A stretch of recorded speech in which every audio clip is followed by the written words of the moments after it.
Hi again and welcome to the show. I'm Tom, this is Juliana, and thank you for being here. We're absolutely delighted to have you on today's episode. We are following the ministry of Jesus, which is filled with incredible miracles, incredible teachings. But what I think you may appreciate the most is the incredible kindness with which Jesus acted in relation to others. There really is no one in the Bible, no one in the history of the world like Jesus, kindest man who ever lived. And today we're going to be reading about Jesus. We invite you to join us. Thank you for tuning in to another episode of Bible Tales.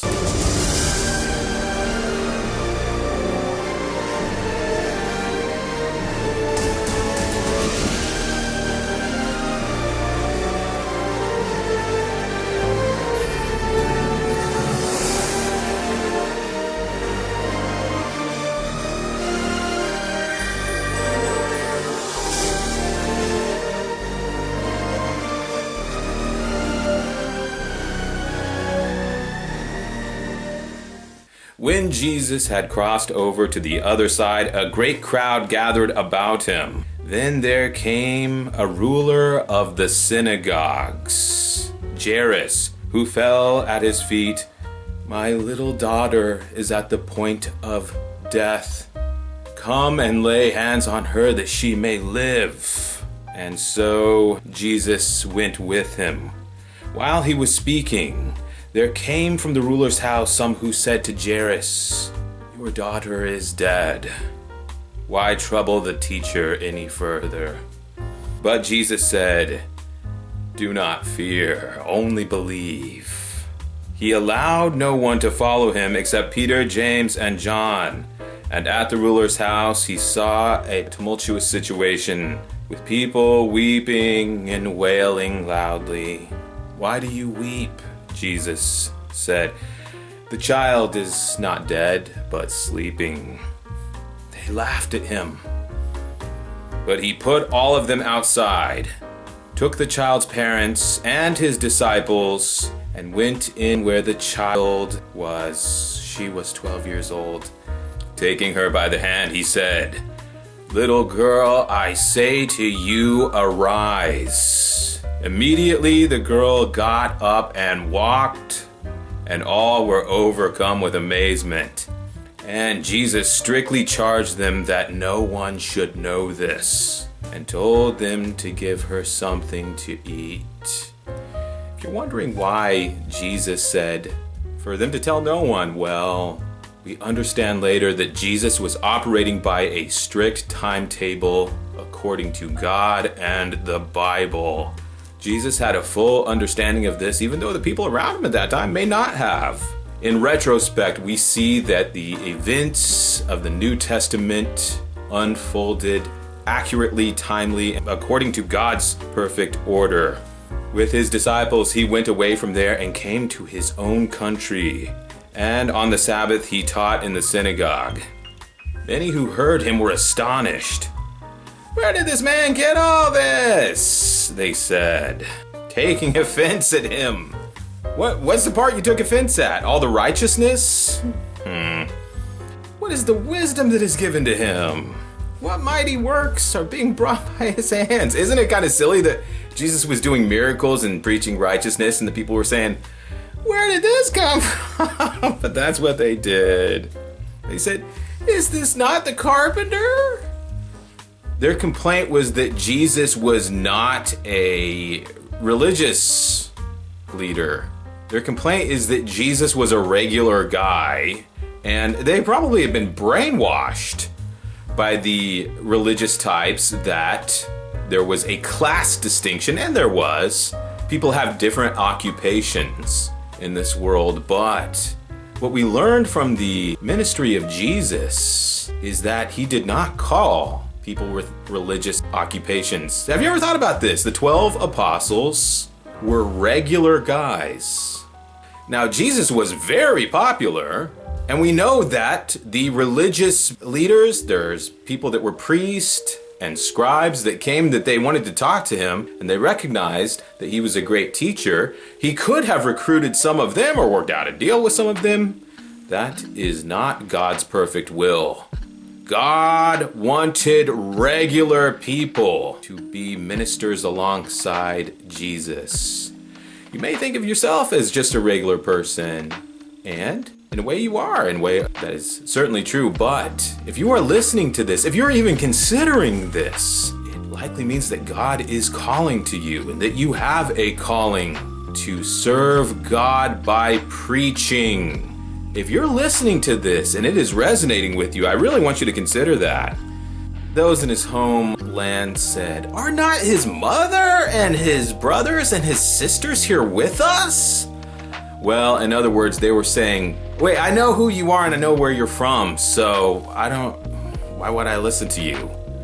It's such a strange thing, but it's very typical too. There's been people that I have preached the Bible to, and the first thing that they'll bring up is, "Oh, I've known you a long time." I say, "What does that have to do with anything?" "Yeah, but I know you, Tom." I know you. It doesn't change what we're talking about, but Jesus recognized that this is the case. It works that way sometimes.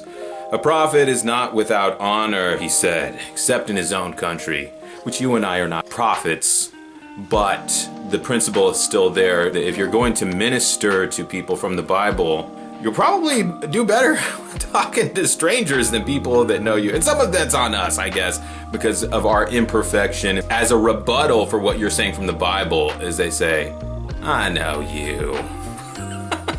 And essentially that's what they said to Jesus. But the thing is, in Jesus' case is different than ours, and he didn't do anything wrong to anyone. It's like, "What do you know about me, that I'm perfect?" Well, he didn't say that, but that might have been what he was thinking. Jesus said a prophet, or in this instance, a servant of God, is not without honor except in his own house and among his own kin.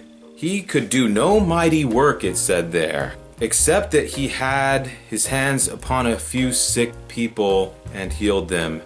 How sad that Jesus, he did miracles, and the people said the miracles weren't good enough. They couldn't accept it because their argument was, "Yeah, but I know your sister." So apparently that's a real blockade for some people. The sad part is that Jesus left this area, and people that may have been healed or could have been healed, he healed a few people, but then he left, because where there is a lack of faith, God doesn't really operate. He chooses not to operate as much. This is true if you read the Bible, where when faith disappears, God's miracles will disappear too. Remember when Peter began sinking into the water, and that was the Apostle Peter. Jesus said, "Well, your faith went down the tubes at the last minute there. What do you expect?" Something to think about. After that, he went among the villages teaching. The 12 he sent out 2 by 2 and gave them authority over the unclean spirits. In other words, the apostles could kick out demons, which apparently before this time, the demons were calling the shots. So that's also something to think about. He charged them to take nothing except a staff, no bread, no bag, no money in their belts, to wear sandals and not to put on 2 tunics. In other words, ignore what just happened, by the way. Just babysitting. Yes, just think of this as taking care of business. Taking care of business. This means relying on faith. There's nothing wrong with having extra supplies or having extra money, but God is so big on faith that in this instance, Jesus told them, "I want you to go out into the ministry and just rely on God." The other thing is, if you're inclined to help someone that you see ministering about God, even if it means just giving them a thumbs up on YouTube or giving them support in some way, if you feel inclined to help in the ministry in some way, go with it, because this may be God utilizing your resources and abilities in the kingdom work. These people in Galilee who could not believe in Jesus because they said that, "Well, we know you." What in the world did they know? that his behavior was above reproach, that he was of the house of David. This is inexcusable. Today we have people that will refuse to even entertain the idea that Jesus is divine.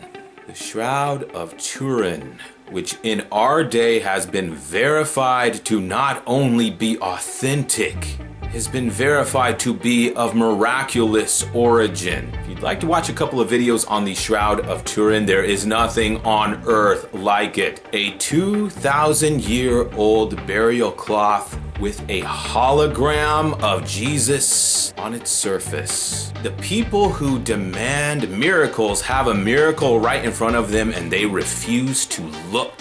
When they do look, they refuse to give explanation, they hand wave it. I believe the Shroud of Turin will be used as evidence in conviction at the Great White Throne. It is just something I suspect. I have had people that I have preached to about the Shroud of Turin, and they hand wave me and they say, "Tom, stop. Stop, why?" After this, he went among the villages teaching. King Herod heard of all this, for Jesus' name had become known. And he said, "John the Baptizer, whom I beheaded, has been resurrected." For Herod had put John in prison for the sake of Herodias, his brother's wife. And Herod had married her. But John said, "It is not lawful for you to be married to your brother's wife." And for this he was put in prison. Herodias wanted to execute him, but she could not, for Herod feared John, knowing he was a righteous and holy man. But an opportunity came when Herod, on his birthday, gave a banquet. Herodias' daughter danced, and she pleased Herod and the guests. "Ask me for whatever you want," Herod said, "up to half my kingdom, and I will grant it." The girl went out to her mother and said, "What shall I ask?" "The head of John the Baptizer," Herodias said. The girl returned and told Herod this. If you're wondering if people around you are demonized, here's another clue. When you see people on TV and movies and the news and they're doing terrible, unimaginable things, we've gotten so used to it, we almost don't ask why anymore. Why would you do this? John was already in prison for saying the obvious, that it is unlawful in Israel to be married to someone else's wife. There is no explanation why he's even in jail, but then he's going to be executed. Well, I think there was a lot of demon play going on because this is not normal. The inhumane has become so normalized that reading of these horrors 2,000 years later, I'm like, oh, yeah, because it sounds like something that can happen in our own day too. "I want you to give me the head of John the Baptizer." Well, the king was exceedingly sorry, but because of his oaths and the guests around him, he could not break it, and so he sent word to a soldier of the guard who beheaded John in prison. When the disciples of John heard of this, they took his body and buried him in a tomb. Couple of thoughts here. This is why it's a bad idea for a man, a grown man, to be a pushover to a woman or a child. Look what happened. Danger of being susceptible to what other people think. The scriptures say that Herod feared John and did not want to do this because he recognized that John was a holy man. But he did it anyway because he gave an oath in front of guests, and we all know that you can't break an oath. Well, of course you can. Herod could have said, "Oh, I didn't mean murder. I didn't mean killing a prophet." So anything other than that. This is the propaganda of the world.